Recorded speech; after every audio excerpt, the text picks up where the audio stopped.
మిత్రులు అడుగుతున్నారు erectile dysfunction అంటే ఏమిటి? దీన్ని షార్ట్ ఫామ్లో ఈడి అంటారు. ఎరెక్షన్ అంటే లేపడం. మీరు ఎప్పుడైనా చూడొచ్చు, ఎలక్ట్రికల్ వర్క్స్ అవి జరుగుతున్నప్పుడు పోల్స్ అవి లేపుతారు. ఇక్కడ erection work is going on, take the diversion, ఇట్లాంటి బోర్డ్స్ ఉంటాయి.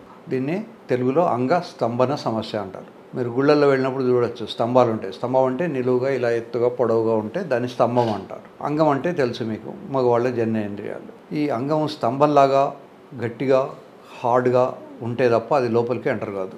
ఎంత హార్డ్గా ఉండాలి? అవసరం వస్తే 500 గ్రాముల బరువు కూడా అది మోయగలిగినంత శక్తి ఉంటేనే అది లోపలికి ఎంటర్ అవుతుంది. ఇంత హార్డ్గా ఉన్నదా లేదా ఎలా తెలియాలి? మనమే చేత్తో టెస్ట్ చేసుకోవచ్చు. దీన్ని సెల్ఫ్ టెస్టింగ్ అంటారు. ఒకవేళ మడత పడింది అనుకోండి, అది లోపలికి వెళ్ళలేదు. హార్డ్గా ఉన్నప్పుడు మడత పడదు. ఇలా నొక్కినప్పుడు అది కింద కానీ ముందర కానీ వెనుక కానీ సైడ్ కానీ మడత పడకుండా ఉంటుంది. మడత పడకుండా ఉన్నప్పుడు అది కరెక్ట్. తర్వాత పొజిషన్, ఎంత పొడవు ఉన్నా అది భూమి వైపు చూస్తూ ఉంటే మనం డౌట్ పడాల్సిందే. అలా కాకుండా బొడ్డు వైపు తిరిగి ఉన్నదనుకోండి, యూజువల్గా అది సఫిషియెంట్ హార్డ్గానే ఉన్నట్టు లెక్క. ఇవి రెండు కాకుండా డాక్టర్స్ క్లినికల్గా ఇవాల్యుయేట్ చేసి చూస్తారు.